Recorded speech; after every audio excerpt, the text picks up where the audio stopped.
¿Qué tal? Buenos días. ¿Cómo va a funcionar el nuevo sistema de pensiones? Si es que se aprueba tal y como lo ha propuesto el gobierno. De eso hablamos hoy en República.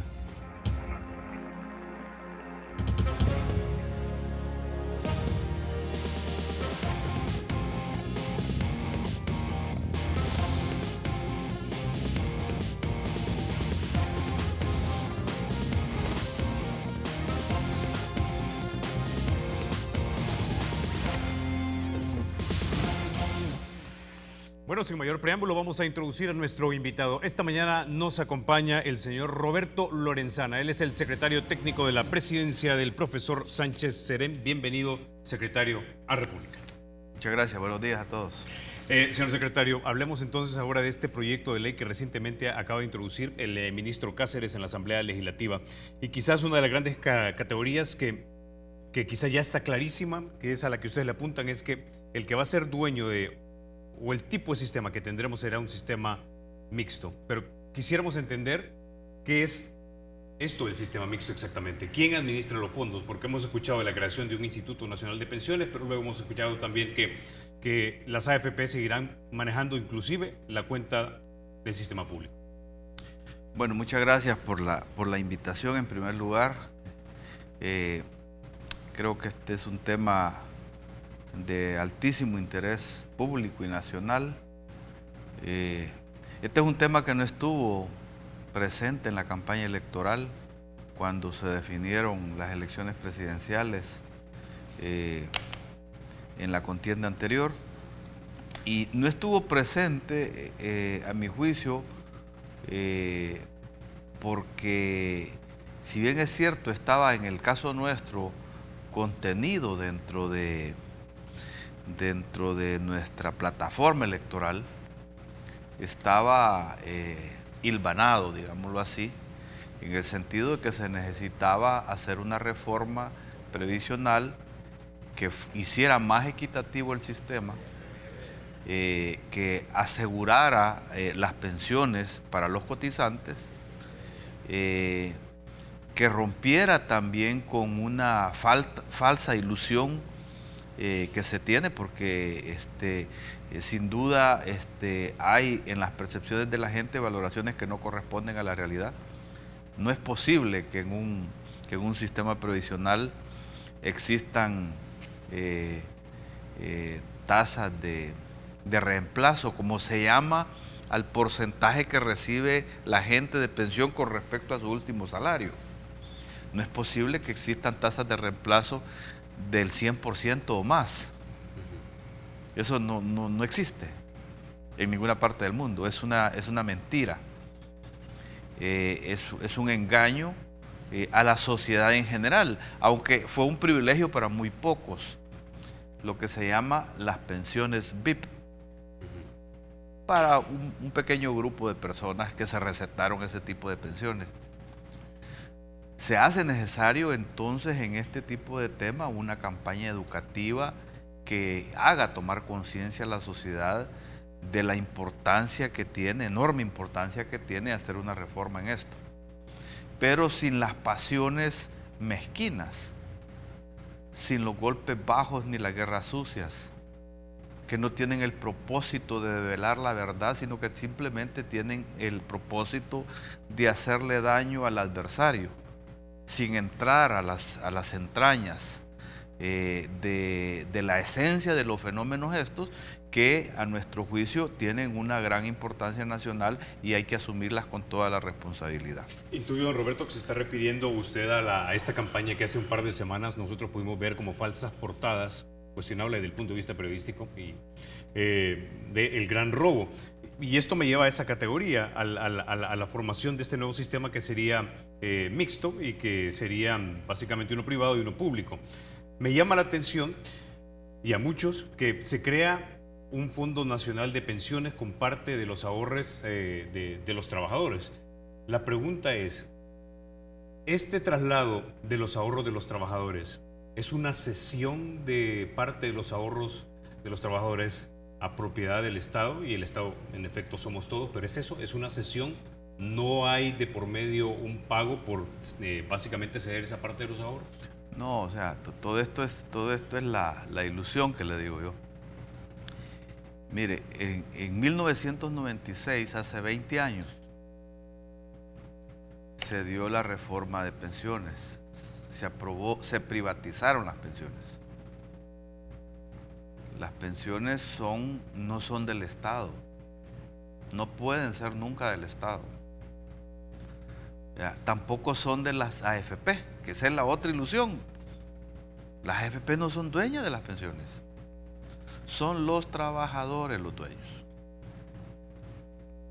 Otra cosa es quién la administra, pero los propietarios son y serán los trabajadores, deben ser los trabajadores. Y la cotización, como se sabe, la hacen los empleadores y la hacen los trabajadores. Y de esa cotización que hacen ambos sectores, surge el ahorro de la gente, ¿verdad? Pero, repito, no hay ninguna cesión. Los trabajadores no le van a entregar su pensión al Estado, como se ha tratado de engañar a la gente. Los trabajadores son y serán los dueños de las pensiones. Otra cosa es quién se los administra. Hace 20 años, obligatoriamente, se le impuso a la gente que tenía que pasarse los recursos que tenía el Estado a una AFP. Las tenía en administración. El Estado las tenía en administración. Los pensionados siempre, o los cotizantes siempre fueron los dueños. Y obligatoriamente se estableció que los más jóvenes quedaban en el sector privado y los más viejos quedaban en el sector público. ¿Por qué? Porque los más viejos se iban a pensionar rápido y al Estado le iba a tocar pagar la pensión. Y los más jóvenes tenían por delante toda una vida, iban a pasar cotizando, y las AFP no tendrían la obligación de pagar la pensión en el corto plazo, sino que se tardarían muchos años. Ese fue el sentido. Y posteriormente, además de que se dieron este tipo de pensiones VIP para un grupito privilegiado, se hicieron reformas adicionales que complicaron mucho más el sistema. Se siguieron dando privilegios para un pequeño grupo de personas, lo cual hizo más desigual el sistema previsional en el país y lo hizo más insostenible. Y una parte importante de los cotizantes en el sector privado reciben pensiones del Estado. O sea, ahorran de este lado y de este lado hay que pagarles. Ese es el problema medular que hay que resolver. ¿Cómo es posible que el gobierno, en representación del Estado, le toque la obligación de pagar las pensiones si los ingresos los reciben las AFP? Okay. Ese es el problema medular. Antes de continuar, secretario Lorenzana, quiero que escuchemos algo de lo que dijo la presidenta Lorena Peña a los colegas del Faro en el programa de radial que tienen en punto 105.5. Escuchemos lo que dijo la presidenta Peña. Porque si las pensiones siguen presionando la parte fiscal, va a haber un momento en que ni el gobierno ni las pensiones van a ser sostenibles. Pero eso tiene una solución y es la que estamos proponiendo en este momento. Nosotros planteamos que sean las AFP las que administren, pero que una cuenta sea intergeneracional, pues, o sea, solidaria, que sería la cuenta pública, y la otra es una cuenta de ahorro para los que tienen capacidad de ahorro, que les pueda elevar el monto de su pensión. Por otra parte, estos modelos hay que revisarlos cada cierto tiempo. Yo pienso que esta reforma puede durar unos 10, 15, lo más 20 años, porque cuando haya otro cambio demográfico deberán plantearse otras medidas. Bueno, hay dos ideas muy interesantes, pero quiero empezar por la primera. Básicamente, el sistema público es un sistema, digamos, al estilo del viejo sistema de solidaridad intergeneracional. Y no vamos a descalificar el sistema porque, de hecho, me parece bastante que podría funcionar, dependiendo de los grupos demográficos que tengamos y las edades. Pero el punto es el siguiente. Con las cuentas privadas, las personas eran, digamos, tenían en propiedad su dinero y si, digamos, se iban del país, podían sacar el dinero y llevárselo. Aunque también es cierto, como usted menciona, que en promedio iba a durar este ahorro de 3 a 5 años en buena parte de las personas. Pero ahora ese ahorro pasa al Estado. Y ahí es donde digo yo, ya no tengo propiedad, sino que pasan a hacer esas cuentas de ahorro como es mía la carretera, que es de todos y es de nadie. No puedo agarrar un pedazo de carretera y llevármelo a mi casa. Y ahí es donde algunos miran un problema, porque si yo empecé cotizando en un sistema de ahorro que me dijeron, este es el acuerdo jurídico aprobado por ley en 1996, y de repente en 2016, 20 años después me dicen, miren, todo lo que usted ahorró de aquí para atrás, la mitad se le va a ir básicamente a esta cuenta, que es cierto que es de todos, pero no es de nadie. Entonces me cambian el acuerdo en el que yo inicialmente inicié. Bueno, mire, la propuesta del gobierno hace un movimiento, diría yo, de los flujos de los cotizantes, particularmente de los de más bajos ingresos. Preguntémonos cuánto puede recibir. Primero hay que decir lo siguiente, mire, las personas de más bajos ingresos, de un salario, de 2 salarios mínimos, según los estudios que hay, según la experiencia concreta, más del 70% de esas personas nunca llegarían a pensionarse en esta realidad nuestra, aunque estén cotizando, por una razón, porque cuando cumplan 60 años o 55 años si es mujer, no habrán tenido 25 años de cotización, y la ley establece que debe de haber por lo menos 25 años de cotización. Entonces nunca llegarán a pensionarse. De tal manera que estamos hablando de una ilusión del ahorro. Nunca tendrán pensión. Esa es la experiencia concreta. ¿Por qué? Porque la gente trabaja 1 año, deja de trabajar 2 años, trabaja 6 meses, deja de trabajar 1 año. Nunca llega a tener 25 años de cotización porque no trabaja en el sector formal. La gran mayoría de los cotizantes. Entonces es una ilusión, el ahorro es una ilusión.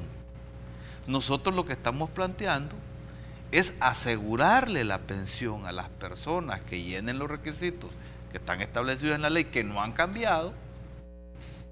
Los requisitos no han cambiado, porque en este momento no los tienen asegurados. El único que se los puede asegurar es el Estado. Las AFP no tienen ninguna... no están obligados incluso. Entonces, por eso es que estamos hablando de una ilusión. Mire, nosotros, por ejemplo, creemos que debe de establecerse la pensión mínima, que el Estado la debe de garantizar. Y por eso es que ahí ya no importa realmente cuánto va a ahorrar, porque el Estado le dará más de lo que ha ahorrado. La gente nunca llega a cotizarlo de manera suficiente. Me estoy refiriendo a la gran mayoría de personas. Al pueblo humilde, pobre, al trabajador que tiene bajos ingresos, que es la gran mayoría. Entonces, claro, el que tiene posibilidades de tener un ahorro mayor, puede continuar con su cuenta individual. Es prácticamente un derecho que está establecido, que además de cotizar para el sistema público, tendrá la posibilidad de ahorrar lo que quiera en el sistema de ahorro para pensiones, en el sistema privado. Ahora, don Roberto, sí entiendo que en el fondo eso probablemente salga siendo beneficioso para las personas de menores ingresos. El punto es que ellos empezaron a cotizar bajo un acuerdo jurídico que fue aprobado en 1996, de acuerdo a esa ley, y de repente, 20 años después, le cambian ese acuerdo, y aunque sean $3,000, eran $3,000 que ellos empezaron ahorrando y cotizando bajo un acuerdo, y ahora se los cambian. Y es retroactivo, es decir, todo lo que ahorré atrás.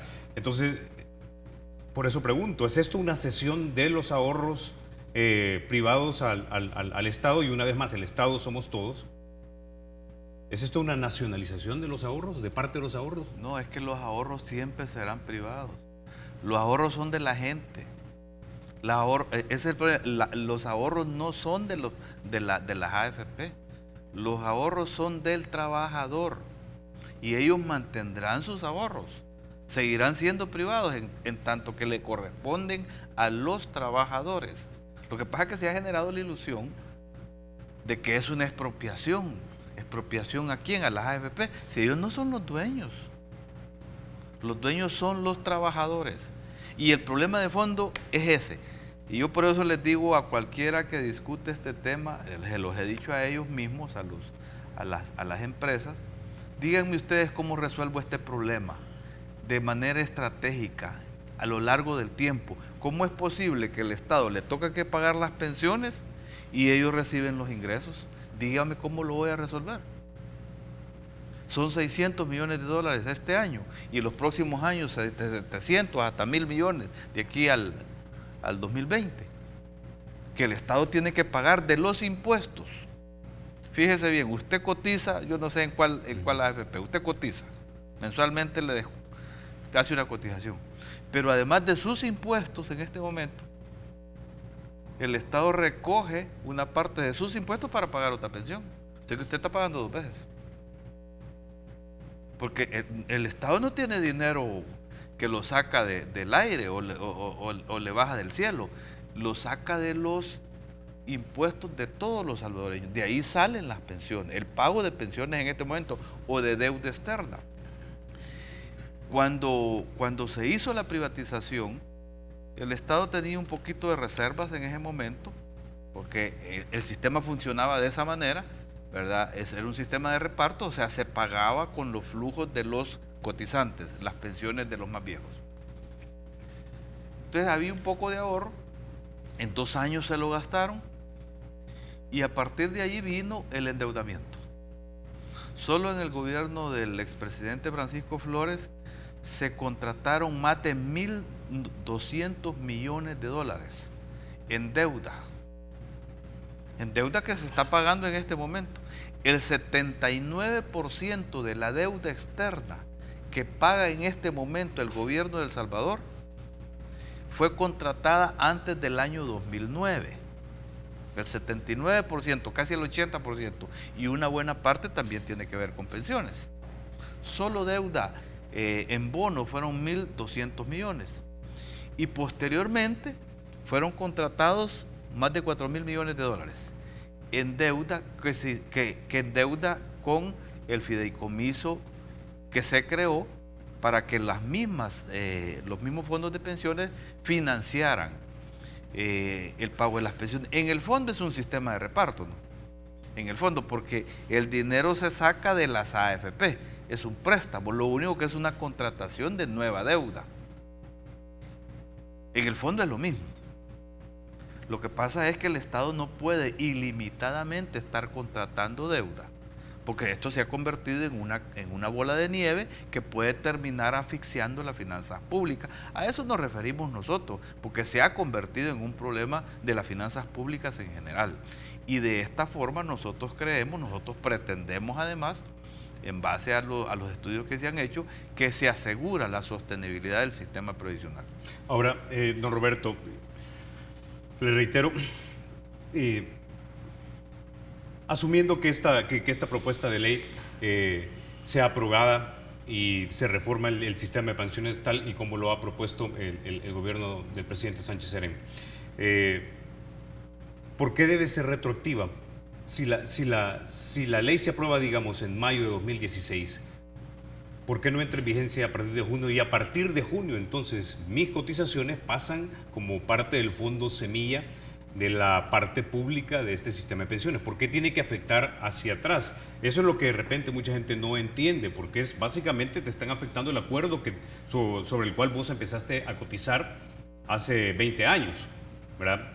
Ayer conversando con una persona me decía, mira, yo tengo 20 años de cotizar y tengo tanta plata, pero básicamente me van a quitar la mitad o va a pasar la mitad a esta cuenta, pero ¿por qué no empezar a partir de la vigencia de la ley? ¿Por qué tiene que ser retroactivo? Bueno, primero que a nadie le está quitando nada. Le voy a hacer la pregunta a usted, yo voy a ser el entrevistador. ¿Y por qué hace 20 años le cambiaron el contrato anterior a la gente? Porque hace 20 años tenía otro contrato, cuando privatizaron. Y obligatoriamente le dijeron a la gente, usted debe ir a cotizar a una AFP. Solo un pequeño grupo se quedó en el sistema público, los más viejitos. ¿Cómo vale el argumento para esto y para el otro no? Hace 20 años le cambiaron las reglas del juego a la gente, obligaban al sistema público y lo obligaron a firmar un contrato con las empresas privadas. Le cambiaron las reglas del juego también. Entonces, ¿cómo es que entonces no vale? Yo creo que es la misma lógica. Es la misma. Mire, cuando usted está en un banco, tiene una cuenta en un banco, y usted por A o B razones, ya sea que voluntario o involuntariamente decide cambiar su cuenta, va a seguir ahorrando en aquel banco, pero también se lleva sus ahorros.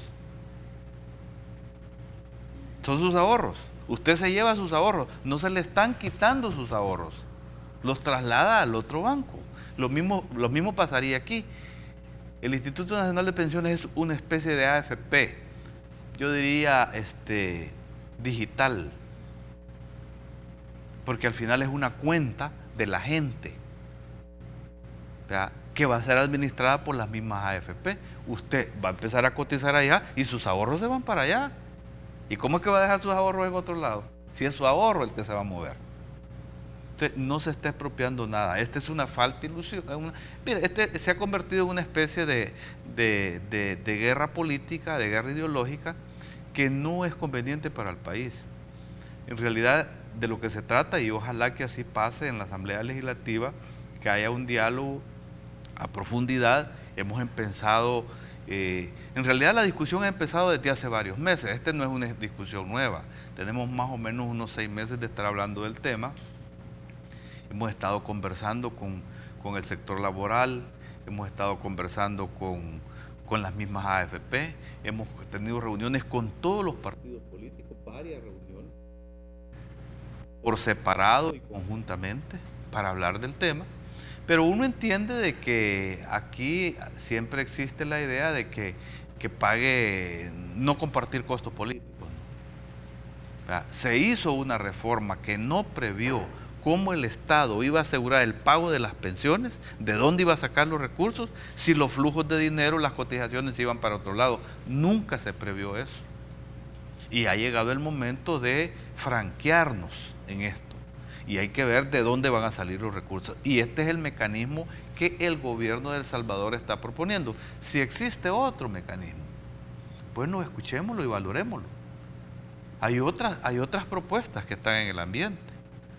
Ahora, ¿verdad? secretario, también con este traslado, cesión o nacionalización, de repente, depende de a quién le pregunte, de los ahorros de los trabajadores a las cuentas del Estado, que una vez más lo digo, el Estado somos todos. Sin embargo, esas cuentas, ese dinero que se va a trasladar, había sido en parte ya prestado al gobierno con una tasa de interés de 1,4 hasta ahorita, porque venía variando. Pero básicamente ahora que pasa al nuevo sistema, esa deuda desaparece. Y eso no es algo que de repente siente bien con muchas personas. Si yo te presté dinero y ahora por ley tú te apropias de mi dinero, entonces ya no me debes ese dinero. Es que nadie se apropia de nada. Los ahorros son de la gente. Si usted se lleva su cuenta para allá, va a seguir cotizando allá, pero sus ahorros se van para allá. Por eso le digo yo, se ha envenenado la opinión pública. Nadie le está robando nada a nadie. Yo no puedo compartir, no puedo aceptar eso. Ese es el fundamento principal, el planteamiento principal de esta campaña sucia, que se está robando. Nadie está robando. Los ahorros de la gente seguirán siendo los ahorros de la gente. Las pensiones son propiedad de la gente, las cotizaciones son propiedad de la gente, no son las AFP los dueños. Eso está clarísimo, pero ese dinero mío o de los trabajadores lo estábamos prestando al Estado y nos estaban pagando un interés. Ahora que pasen esas cuentas al Estado ya no me van a pagar ese interés porque me van a decir, básicamente, mire, esa deuda desaparece. ¿Es así? No, mire, yo le voy a decir algo. Primero sobre la tasa de interés. Quiero hablar un poco sobre la tasa de interés y la discusión. Nosotros vamos a respetar lo que concluye la Asamblea Legislativa. Presentamos una propuesta. El gobierno presentó una propuesta, el ministro de Hacienda creo que de 3.4% la tasa de interés para los certificados previsionales. ¿Por qué? Porque la Sala de lo Constitucional estableció que que se elimine la tasa LIBOR y que se establezca una tasa de interés distinta. Fíjese el precedente que se está sentando con esto. Los economistas, los defensores del libre mercado, establecen por decreto la rentabilidad. Bueno, esta es una filosofía económica. Se puede decretar la rentabilidad, se puede establecer la tasa de rentabilidad por decreto. Aquí se va a hacer por un mandato de la Sala de lo Constitucional. ¿Y dónde están los defensores del mercado, del sacrosanto mercado? No, por ley se va a establecer una tasa de interés. Se está sentando un precedente, ¿no? Yo no soy neoliberal, ¿verdad? Pero los que defienden el mercado deben de entender que se está estableciendo una tasa de interés por decreto, de tal manera que más adelante no estén diciendo que no se puede establecer la tasa de interés por decreto en otro tipo de cosas, ¿verdad? Eso es grave. El precedente que está sentándose con esto, por supuesto que nosotros respetamos las decisiones de la Corte, pero los economistas, los empresarios mismos, deberían de reflexionar, no solamente a reaccionar políticamente frente a una decisión de la Sala de lo Constitucional que dice establezcase la tasa de rentabilidad, ¿verdad?, por decreto, y les doy 15 días. Okay. Es un precedente muy negativo ese. Vamos a irnos. Entonces, y no es porque nosotros no querramos, las tasas de interés son tasas de mercado y fluctúan a lo largo del tiempo. Hoy pueden estar bajas, hoy pueden estar altas. Eso es lo que ha pasado con la tasa LIBOR, que cuando se estableció la tasa LIBOR era una tasa del 6%, pero bajaron. ¿Por qué bajaron las tasas de interés? ¿Por qué bajaron la rentabilidad de los fondos de pensiones? Primero por la dolarización. La dolarización, cuando bajó la dolarización, cuando se impuso la dolarización en el país, bajaron las tasas de interés, todas las tasas de interés, pasivas y activas. Entonces también bajó la tasa de interés de los pensiones, de los fondos de pensiones. La crisis mundial del capitalismo financiero, 2008-2009, bajaron las tasas de interés de nuevo. Son los factores externos que han influido en la tasa de interés, pero ahora por decreto, ¿verdad?, por decreto y por mandato de la Sala, hay que establecer la rentabilidad. Están cometiendo un gravísimo error. Nosotros hemos dicho, bueno, pongamos una tasa. Y ojalá que la Asamblea, y nosotros vamos a respetar la decisión de la Asamblea, vea, del acuerdo que saque, no sé si lo va a establecer en esta plenaria, pero vamos a respetar la decisión que se tome, porque en todo caso hay un mandato de la Corte que dice que se establezca por decreto. Ok, con ese ya nos quedamos. Vamos a la pausa. Regresamos y hablamos un poco más también de la sostenibilidad de este sistema. Ya volvemos.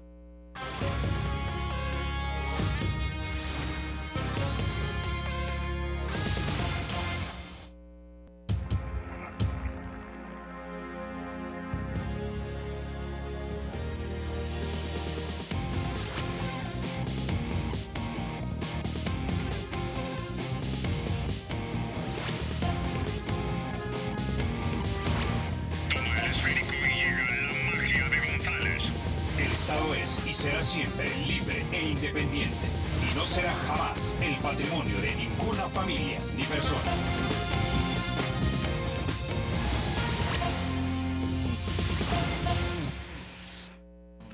Ok, continuamos, don Roberto.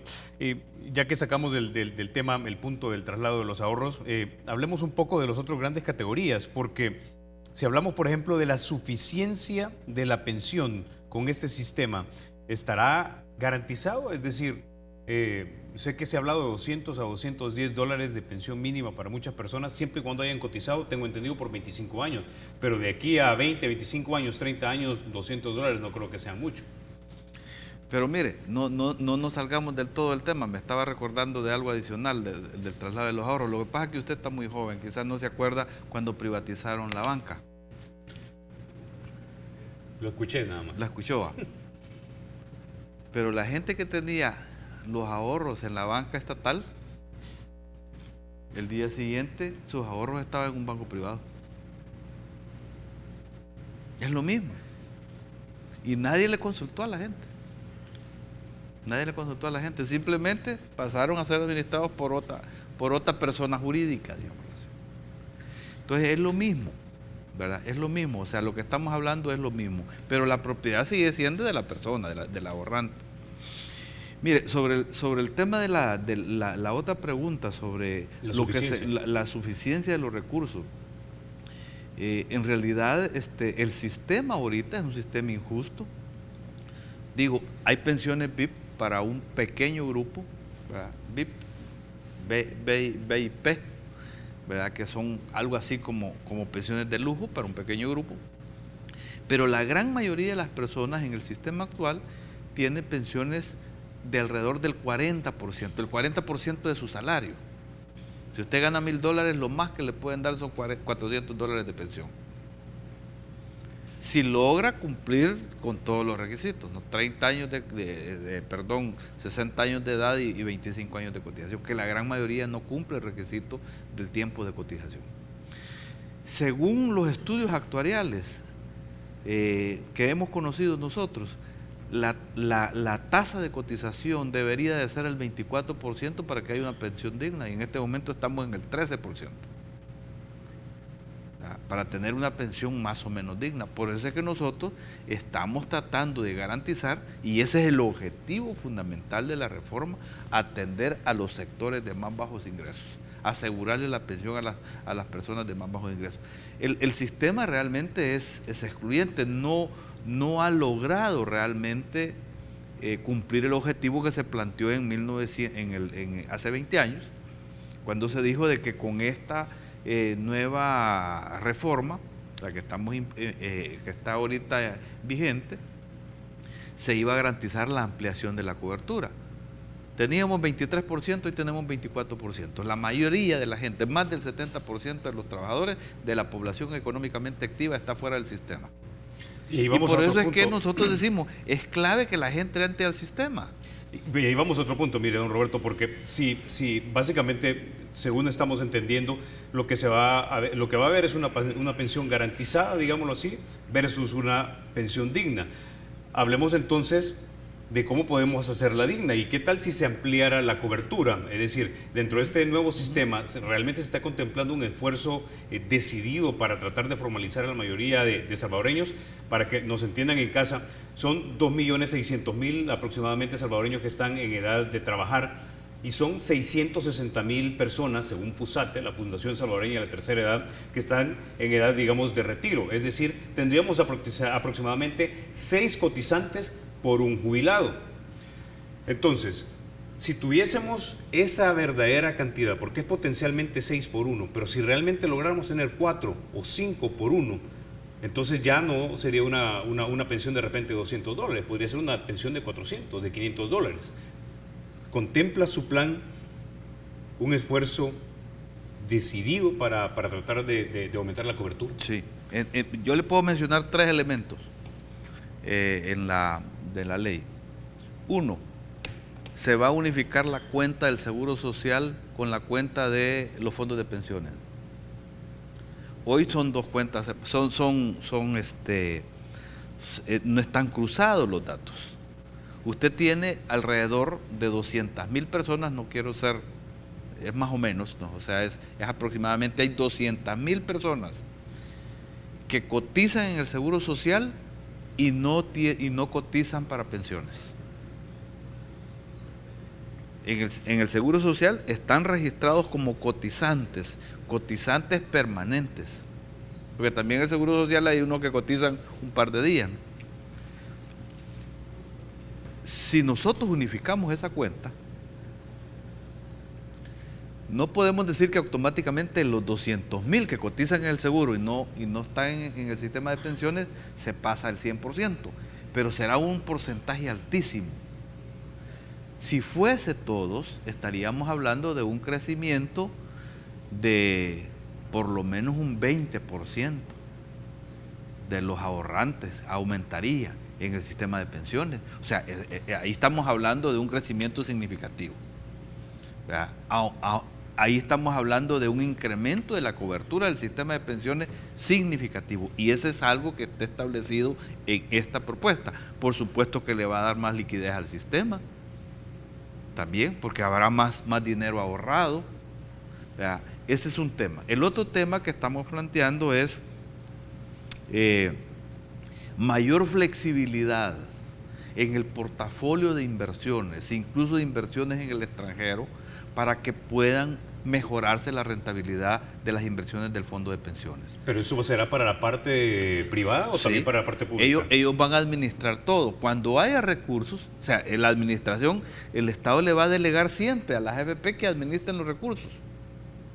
Siempre que el dinero que haya en esa bolsa, las AFP podrán hacer inversiones como las hacen ahora, ¿no? En títulos, en inversiones en el exterior. Hay que decir de que es bueno que el pueblo sepa, de los fondos de pensiones, hace un par de años se invirtieron 500 millones de dólares de los ahorros de los salvadoreños,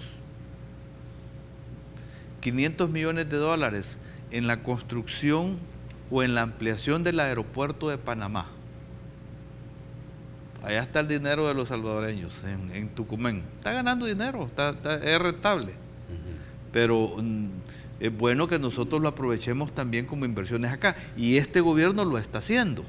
De los fondos de inversiones, mire, se han invertido en el aeropuerto. Ya estamos hablando de una inversión como de 70 millones de dólares. Ya está autorizada otra inversión cercana a eso.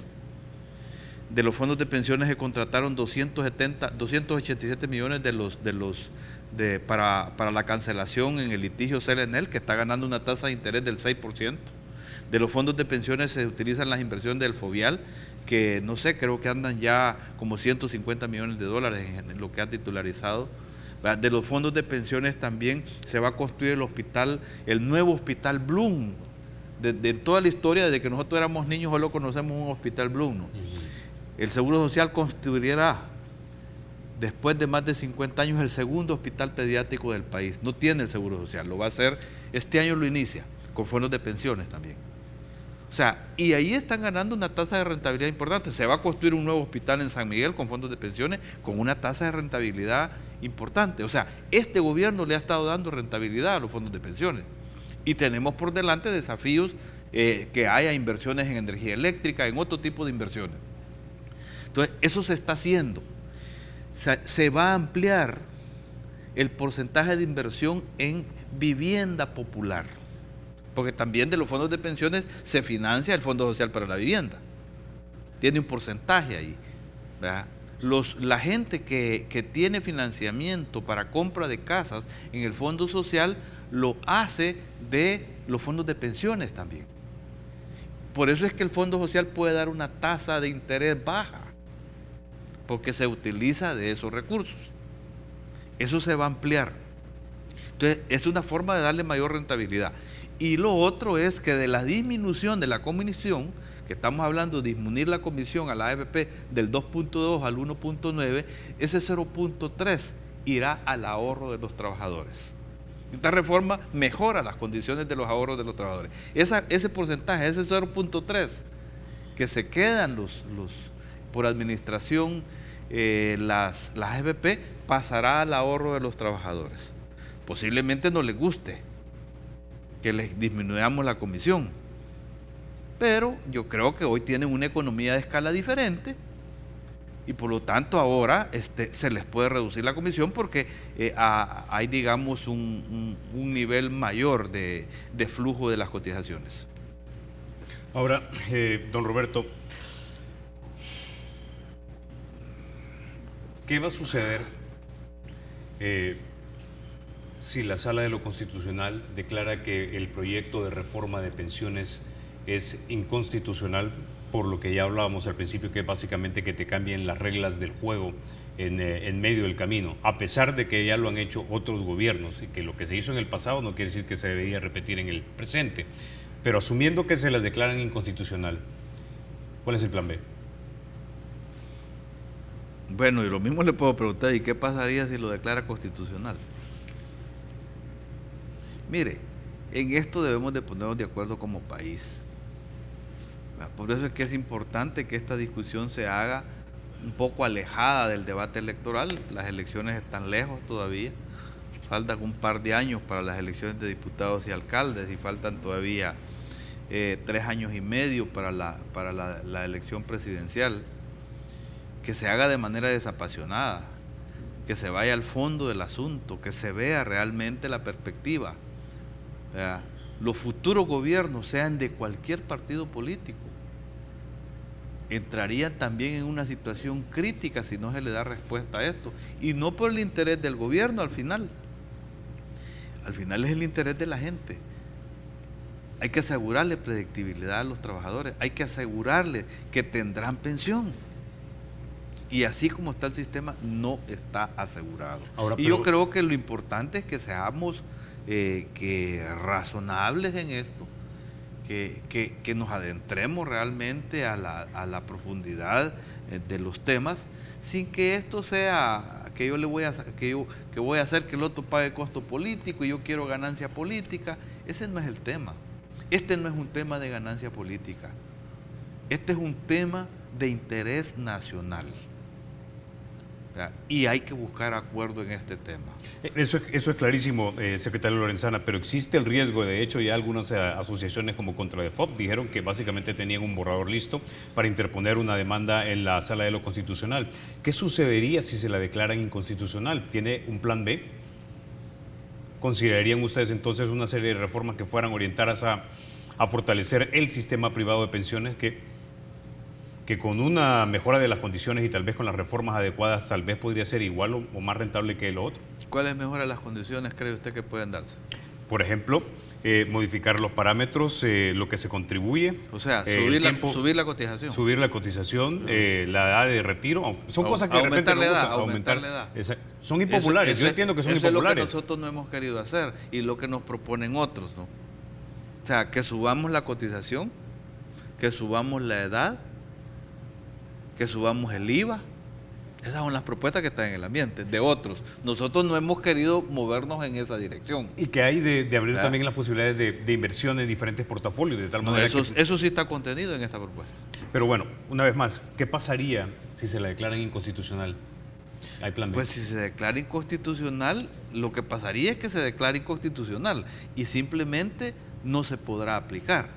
Nosotros esperamos de que haya suficiente sensatez y que, porque nosotros lo hemos, esta propuesta ha tenido la participación de constitucionalistas importantes en el país, que tampoco puedo dar nombres, pero ha sido elaborada con rigor intelectual desde el punto de vista constitucional.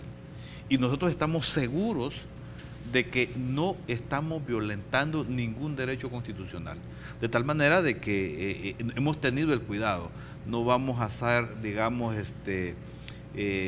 superficiales en ese análisis y creemos, no solamente que esperamos, simplemente porque deseamos que la Corte no vaya a fallar en contra, no, hemos pedido que la propuesta sea analizada y criticada, sometida al rigor de especialistas constitucionales en el país.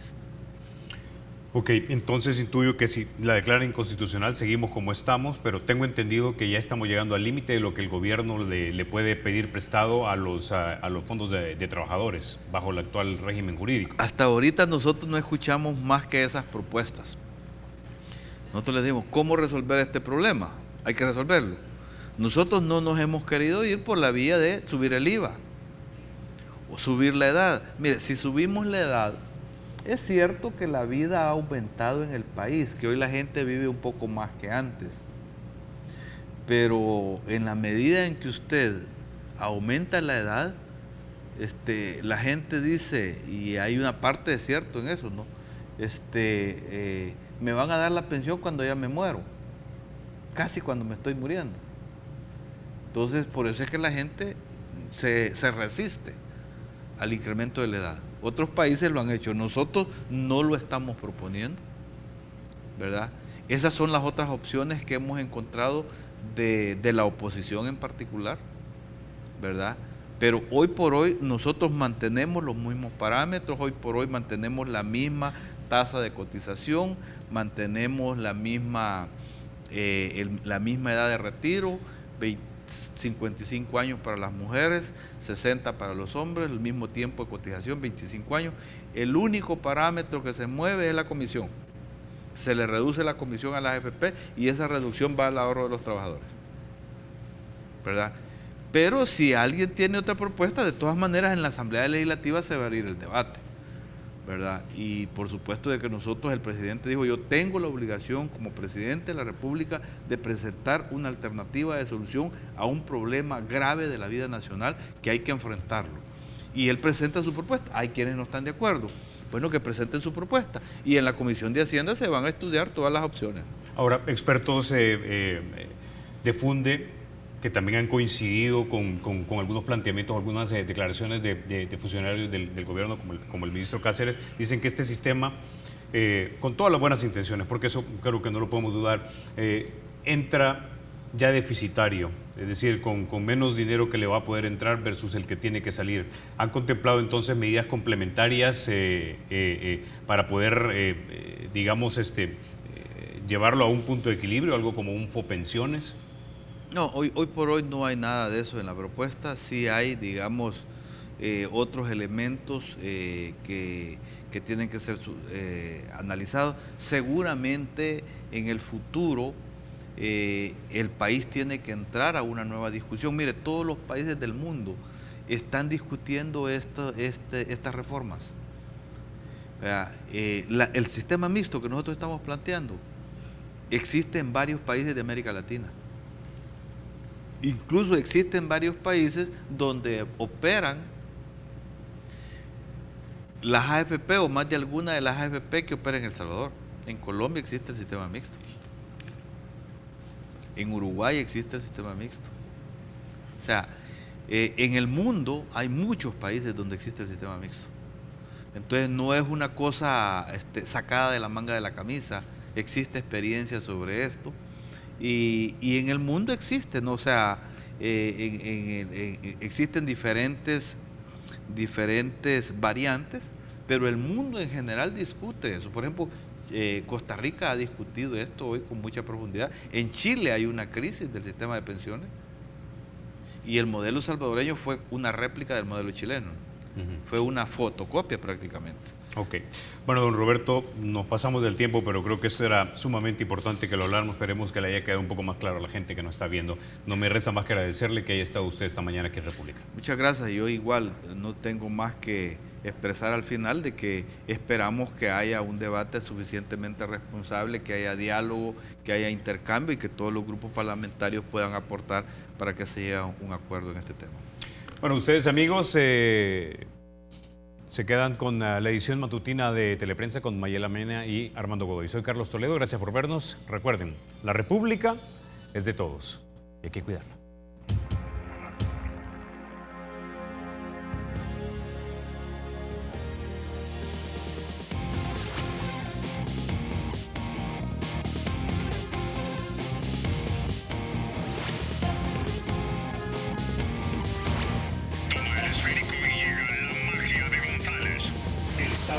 Será siempre libre e independiente y no será jamás el patrimonio de ninguna familia ni persona.